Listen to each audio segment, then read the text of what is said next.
सुनिए, देखिए, समझिए सनातन सत्य। जैसी दृष्टि वैसी सृष्टि, दृष्टि विज्ञान। कुदरत, कुदरती रचना एवं कुदरत के कानून से शाश्वत सुख की प्राप्ति। जोधपुर के परम पूज्य महात्मा उपासक प्रोफेसर डॉक्टर सोहन राज तातेड़ के निर्देशन में सनातन सत्य। जैसी दृष्टि वैसी सृष्टि, दृष्टि विज्ञान।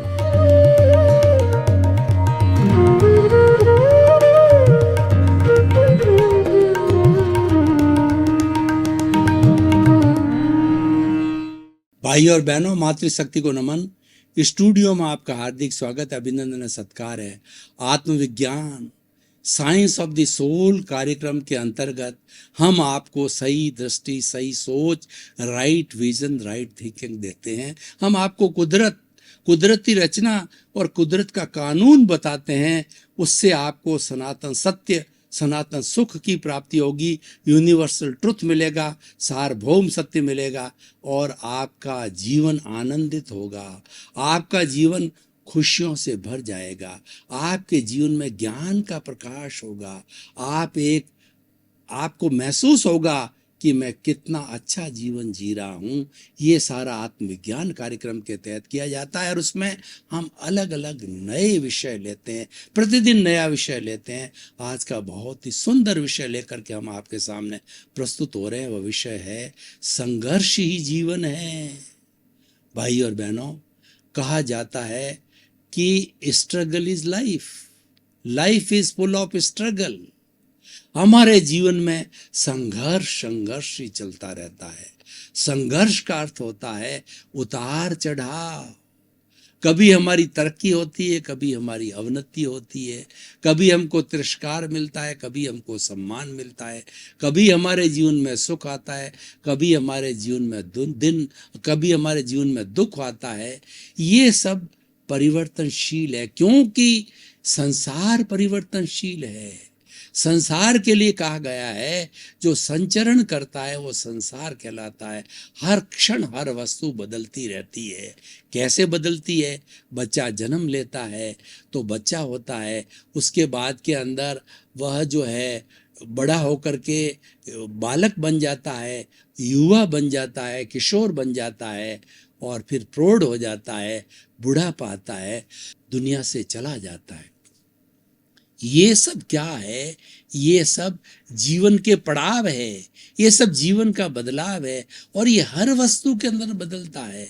देखिए, मैं आपको अपना भीतरी जगत की बात बताऊं कि जब बच्चा जन्म कैसे लेता है कि माता का अंडज और पिता का शुक्राणु, जब ये दोनों इंटरकोर्स के समय में ये आत्मा एक एक जो है शेल मिलते हैं, दोनों सेल अपने आप को समाप्त करके एक तीसरी सेल को पैदा करती, वो भ्रूण कहलाता है। और ये भ्रूण है, बढ़ते बढ़ते 9 महीने के बाद में बच्चा होता है।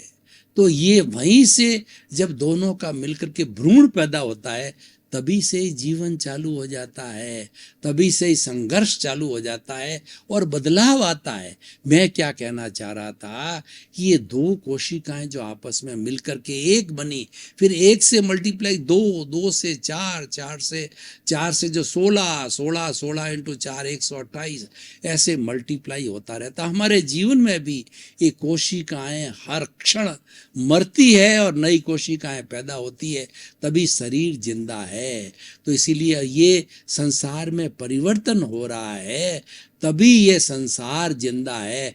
परिवर्तन न हो तो इसको कोई संसार नहीं कहेगा, क्योंकि संसार का गुण पर्याय है।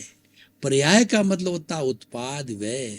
भगवान महावीर ने किसी भी वस्तु का, चाहे वो जड़ हो चाहे चेतन हो, उस वस्तु का अस्तित्व कैसे बताया है?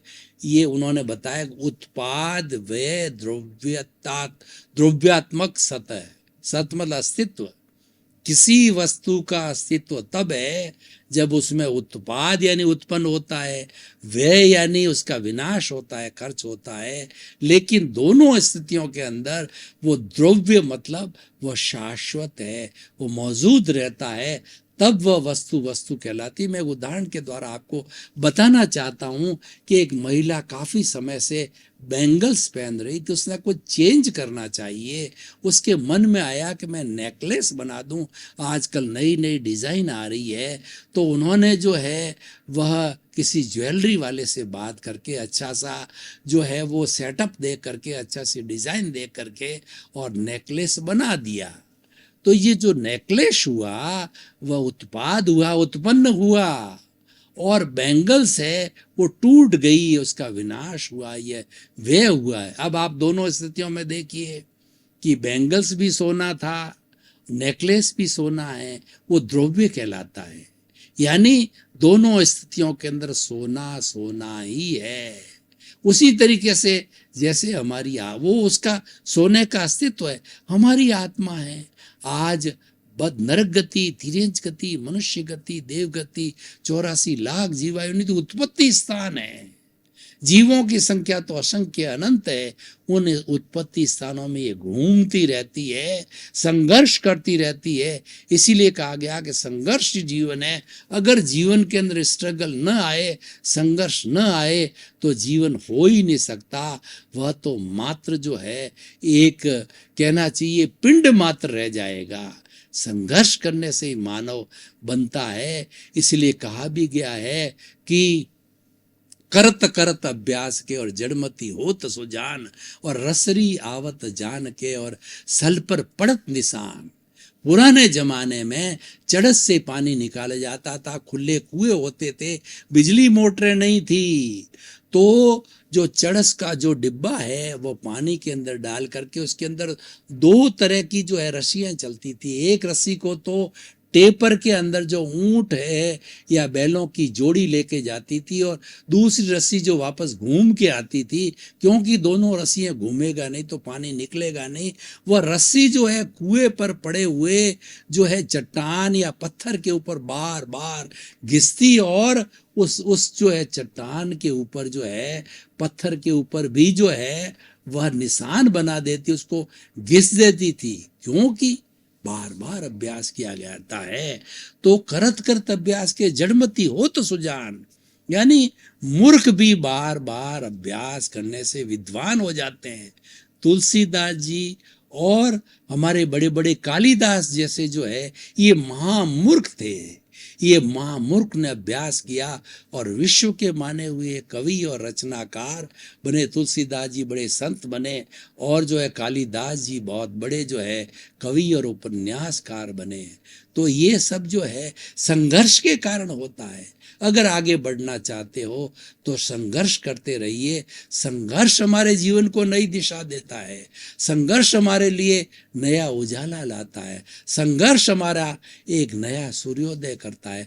उससे घबराइए मत, उसका मुकाबला कीजिए, और ये मान के चलिए संघर्ष जो आया है वह हमें कुछ सिखाने आया है, नई ऊर्जा देने आया है। मैं आपको जो है एक कबीरदास जी वाणी सुनाता हूं कि दुख में सुमिरन सब करे और सुख में करे ना कोय, जो सुख में सुमिरन करे तो दुख काहे का होए। सुख और दुख का संघर्ष बताया है कि जब दुख आता है तो व्यक्ति 24 राम राम राम राम नवकार मंत्र ओम नमो शिवाय, ओम नमो भगवते वासुदेवाय माला जपता रहता है जब तक कि उसको सुख की वापस प्राप्ति नहीं होती है। कबीरदास जी कहते हैं तब जब तेरे सुख रहता है तब भी माला फेरता, खाली दुख के अंदर ही माला क्यों फेरता है। सुख में फेरता रहेगा तो दुख आता ही नहीं रहे, आएगा ही नहीं है। कहने का अर्थ होता है जब हम सुखी होते हैं, सुख और दुख हमारे संघर्ष है। जब हम सुखी रहते हैं तो लोगों को सुखी बनाओ जो बेचारे अभावग्रस्त हैं। इसीलिए तो हमारी भारतीय संस्कृति के अंदर परोपकार और सेवा का महत्व। संघर्ष जीवन में क्या करें, कैसा संघर्ष करें? वो संघर्ष ये है कि हम दूसरे को कैसे सुख दे सकते हैं, जो बेचारे दुख पाने वाले हैं, कष्ट में पूर्व जन्म से लेकर के आए हैं, उनकी हम कैसे मदद कर सकते हैं? वह सेवा का माध्यम है, वह उपकार का माध्यम होता है। और सेवा हम 3 तरह से कर सकते हैं: तन की सेवा, मन की सेवा और धन की सेवा। धन की सेवा क्या है कि अगर हम घर में फ्री है, अगर हम वानप्रस्थी है या 24 घंटे में 2 घंटे हमारे पास में फ्री टाइम है, तो हमारी इच्छित जगह, इच्छित मंदिर में, इच्छित संस्था में, स्कूल, कॉलेज, हॉस्पिटल, जो भी हमारा विषय है, उसमें जाकर के फ्री ऑफ कॉस्ट हम सेवा देवें, वो हमारी सेवा कहलाती है। क्योंकि हम पैसा ले लेते हैं, वो हमारे स्वार्थ के अकाउंट में जाता है। बिना पैसे लिए कार्य करते हैं, निष्काम कर्म से करते हैं, बिना किसी जो है फल की इच्छा से करते हैं, वो हमारे सेवा के अकाउंट के अंदर जाता है। ये तन की सेवा है। धन की सेवा, अगर कोई कुबेर है और उसके पास समय नहीं है, तो बेचारे अभावग्रस्त लोग हैं, उनके लिए हॉस्पिटल, स्कूल, कॉलेज, यूनिवर्सिटियाँ, रैन बसेरा, उनको कैसे दवाइयाँ, ट्रीटमेंट, रोटी, कपड़ा, मकान, शिक्षा, चिकित्सा, जिसकी जो आवश्यकता हो उसको मुहैया करावे, ये बहुत बड़ा परोपकार है, ये सेवा है, ये धन की सेवा है। एक मन की सेवा होती है कि हमारा समाज प्रोत्साहन से चलता है। हर एक व्यक्ति न तो तन की सेवा कर सकता है और न धन उसके पास नहीं है तो धन से सेवा नहीं कर सकता है। लेकिन जो तन की सेवा करने वाले हैं, जो धन से सेवा करने वाले हैं, उन भामाशाहों को हम मन की सेवा करें, यानी उनको प्रोत्साहन दें, उनका समय समय पर जो है सम्मान करें, उनके अच्छे कार्यों की सराहना करें, तो वो और प्रोत्साहित होकर के और अच्छा काम करेंगे। और हम उनको निरुत्साहित करेंगे, उनकी टांग खींचेंगे, उनकी बुराई करेंगे, उसमें नकारात्मक भाव लाएंगे, उसमें रोड़ा डालेंगे, वो निरुत्साहित होकर के वो अपनी सेवा का काम छोड़ देते हैं। तो भाई और बहनों, ये सारा संघर्ष है। संघर्ष 2 तरह का होता है, बुरा संघर्ष और अच्छा संघर्ष। हमारे सामने कोई भी परिस्थिति दुख की आ गई है, उस दुख में से सुख निकालना, ये अच्छा संग्रह, अच्छा संघर्ष है। और दुख की स्थिति के अंदर दुखी होना, ये दुख का बुरा संघर्ष है। कैसे? मान लीजिए किसी भी व्यक्ति के अंदर वो जो है वो रोड पर चल रहा है और किसी व्यक्ति से, उसकी बाइक से जो है उसकी टक्कर हो गई, तो टक्कर होने से वह नीचे गिर पड़ा और गिर करके उसके खरोंच आ गई, खून आ गई। और ऐसी स्थिति के अंदर अगर वो बुरा संघर्ष करता है, बुरा चिंतन करता है कि मेरे उसने लगा दी, उसको दोषी बताता है, खून निकाल दिया, उसको गालियां बोलता है और मुंह से बकबक करता है कि कैसा अंधा है, देख के नहीं चल सकता है, नियमों का पालन नहीं करता और आपने बात का बवंडर बना दिया, तो ये जो है ये संघर्ष कर रहे हो आप, ये बुरा संघर्ष है। अच्छा संघर्ष क्या है? आप पॉजिटिव थिंकिंग अच्छा संघर्ष है। आप उस वक्त ये चिंतन करिए कि ये जो कुछ भी हुआ, भुगतना उसकी भूल है, मैं भूल रहा हूँ, ये उसने जो टक्कर मारी है उसकी भूल नहीं है, भूल मेरी है, क्योंकि पूर्व जन्म के अंदर, पूर्व समय में मैंने उसको टक्कर मारी। वो तो ईको है, उसको मैंने बुलाया है, वो तो निमित्त बन करके अपना हिसाब क्लियर करने के लिए आया है, मुझे मुक्त करने के लिए आया, मुझे एनओसी देने के लिए आया है। और ये प्रभु, ये भगवान, आपका लाख लाख शुक्र है। तो मुझे थोड़ी सी खरोंच आ गई, मैं दवाई लगा करके पट्टी बांध करके ठीक हो जाऊंगा। और इतना ही हुआ, अगर मैं उल्टा पड़ जाता, मेरे को अगर ब्रेन हेमरेज हो जाता, ब्रेन की नस फट जाती, फ्रैक्चर हो जाता, तो पता नहीं क्या स्थिति की। थोड़े में टल गया, जो है वो जो है सूली है, वो सूल में निपट गई। यानी होने वाली तो जो है आदमी को फांसी की सजा थी, लेकिन उसके शुद्ध भावों के कारण पैर में जो है वो कांटा लग करके रह गई। मैं आपको एक उदाहरण देना चाहता हूँ। उदाहरण, पहेली, कविता, दोहे, इनसे गागर में सागर भरा जाता है। इनसे जो है बहुत बड़ा ज्ञान संक्षेप में मिल जाता है कि एक राजा के 2 बेटे थे।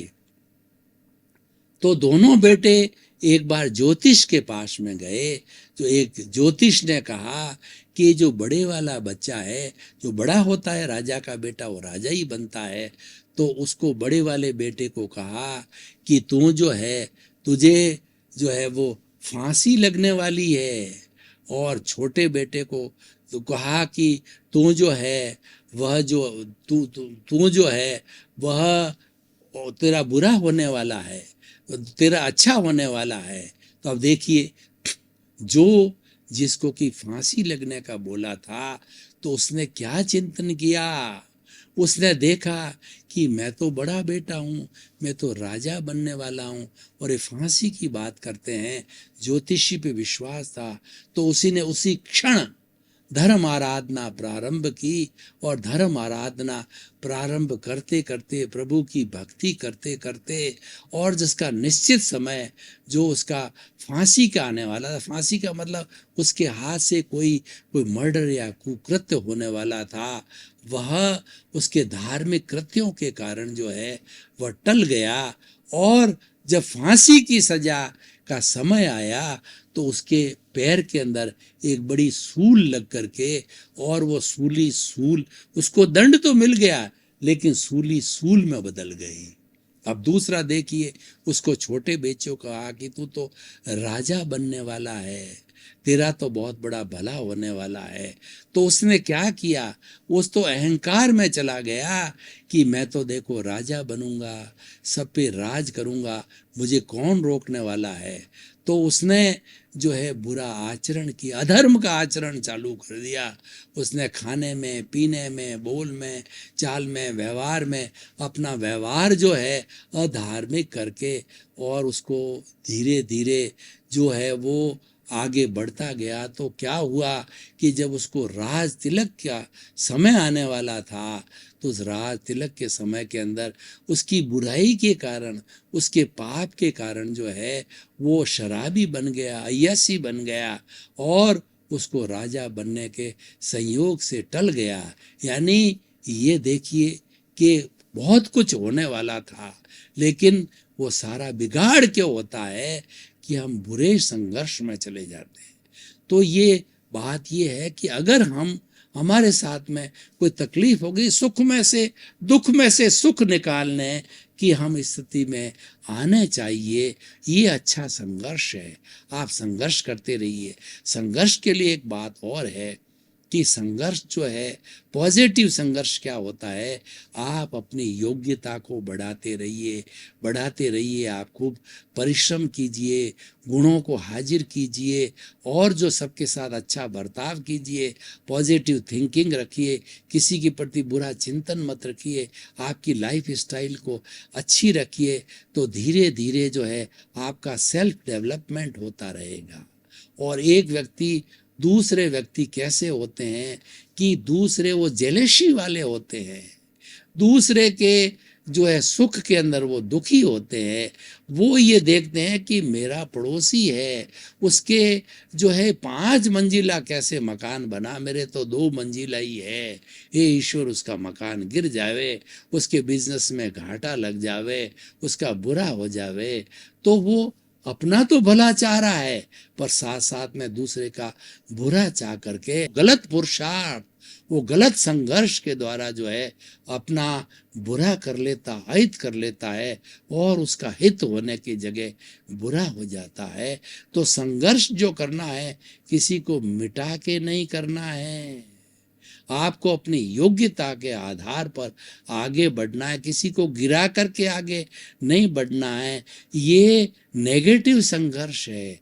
पॉजिटिव संघर्ष अपनी योग्यता को डेवलप करना, प्रतिभा को डेवलप करना, अपने गुणों को डेवलप करना, परोपकार, दया, सहानुभूति, अच्छी लाइफ स्टाइल, पॉजिटिव थिंकिंग, और अपना कमिटमेंट का ध्यान रखना, और लोगों का जितना भला हो सके उसकी तरफ ध्यान देना, ये अच्छा संघर्ष है।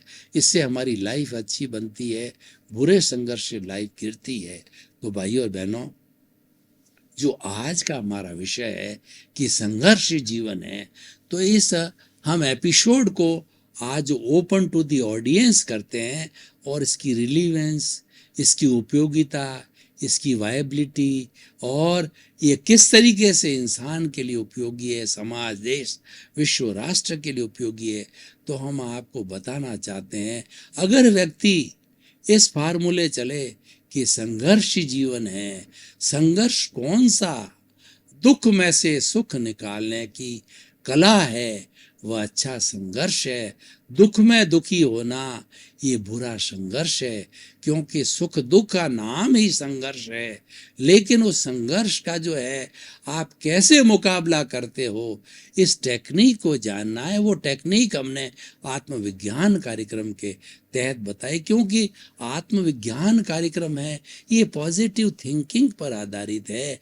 ये हमारे आत्मा को केंद्र में रख करके जो है बनाया गया है। हम व्यवहार और निश्चय दोनों का मूल्यांकन करते हैं, दोनों की जांच पड़ताल करते हैं और दोनों के शुद्धि की बात करते हैं, सामंजस्य की बात करते हैं। क्योंकि जो हमारा व्यवहार है वो तो हमारा पूर्वकृत हमारा ही किया हुआ है, तो वो तो हमारा भुगतान है, वो तो हमें हर हालत में चुकाना पड़ेगा। जो कर्जा लिया हुआ और साहूकार बनना चाहते हो तो आपको हर हालत के अंदर चुकाना पड़ेगा, वरना आप दिवालिये घोषित कर दिए जाओगे। तो हमको तो साहूकार बनना है, हमको अच्छा इंसान बनना है, अपने मानव जीवन को धन्य करना है। और हम जब इस शरीर को छोड़ के जावें तो हम इस संसार पे छाप छोड़ के जावें कि भला व्यक्ति आया था और कितने परोपकार के लिए काम किया। वो परोपकार के जो कार्य है, जो सेवा के कार्य है, वो आपको हमेशा हमेशा के लिए अमर बना देते हैं। क्यों जाना सबको है, कोई व्यक्ति अमर नहीं है, लेकिन जो डीड्स करके जाता है, जो परोपकार करके जाता है, जो अच्छा संघर्ष करके जाता है, लोगों के लिए भले का कार्य करके जाता है, वो अविस्मरणीय होता है और वह अमर हो जाता है। हमारे देखिए कि जितने जितने भारत रत्न हुए हैं और आज वो भगवान के घर चले गए हैं, तो आज हम उनकी गाथाएं गाते हैं और उनके जीवन से हम शिक्षा लेते हैं। मैं कुछ आपको कोट करना चाहता हूँ। स्वामी विवेकानंद केवल 36 वर्ष तक जिए। 36 वर्ष में उन्होंने जीवन में बहुत संघर्ष किया। वो 10 या 12 भाई बहन थे, उनके घर में ऐसी स्थिति थी। नरेंद्र उनका बचपन का नाम था, उनको 2 जून की रोटी नहीं मिलती थी, इतनी गरीबी थी। लेकिन वो पिछले जन्म से अध्यात्म लेके आए थे, पिछले जन्म से वो धर्म को लेकर के आए थे, तो उनके जीवन में एक ज्ञान का दीपक प्रज्वलित था। वो ढूंढते रहे, स्वभाव की स्थिति में भी इस दुख में से वे सुख निकालते रहे, ढूंढते रहे कि मुझे सद्गुरु मिले, मुझे ज्ञानी पुरुष मिले और मुझे ज्ञान प्राप्त हो, मुझे जीवन की एक दिशा मिले, ताकि कि मैं लोक कल्याण, जगत कल्याण का कार्य कर सकूं। खूब ढूंढा, ढूंढते ढूंढते जब समय आया तो स्वामी रामकृष्ण परमहंस जो है उनको शिष्य मिल गया, नरेंद्र स्वामी विवेकानंद के रूप में, और स्वामी विवेकानंद को गुरु मिल गया बालकृष्ण रूप में, और जो है स्वामी रामकृष्ण के रूप के अंदर। दोनों ने एक दूसरे को अपनी दृष्टि से निहार लिया और गुरु और शिष्य को पहचान लिया।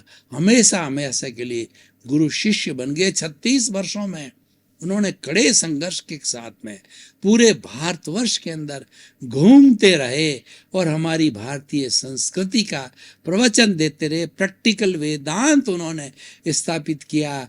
चरे वेती हम चलते रहे, कारवा बनते रहे, उठो जागो और जब तक चलते रहो, जब तक कि मंजिल प्राप्त नहीं हो। उन्होंने मुर्दों में जान फूंक दी। हमारे जो जवान युवा थे, जो कि बिल्कुल ही कहना चाहिए कि जो वो बहुत ही सामान्य सोच में थे, उनको उठाया, तैयार किया, उनके अंदर पुरुषत्व को जागृत किया, उसमें युवकत्व को जागृत किया, उसमें शक्ति का विस्फोट किया और उनको जो है वो देश के निर्माण में लगाया। तो भाई और बहनों, हम कहना चाहते हैं इस एपिसोड के बाद में से कि ये एक शाश्वत सत्य है, एक यूनिवर्सल ट्रुथ है कि संघर्ष ही जीवन है। संघर्ष बाहर का भी होता है, भीतर का भी होता है, बाहर का संघर्ष हमारे इंद्रिय जगत से जुड़ा हुआ है, हमारे सुख दुख से जुड़ा हुआ होता है, और भीतर का संघर्ष है वो अध्यात्म का संघर्ष है। यानी हम अंतर्मुखी कैसे बने, मैं कौन हूँ इसकी पहचान कैसे करें, और हमारे भीतर जो अशुद्धि भरी पीढ़ी है, हमने जन्म जन्मांतर के अंदर लोगों को जो दुख दिया है, जो कि हमारा कार्बन शरीर के रूप में मौजूद है, लिंग शरीर कॉजल बॉडी के साथ में हमारे आत्मा से जुड़ा हुआ, और उस सूक्ष्म कॉजल बॉडी से ये स्थूल शरीर मिला है, और उसी से ही सारा कार्य हो रहा है, उसी से ही सुख दुख मिलता है।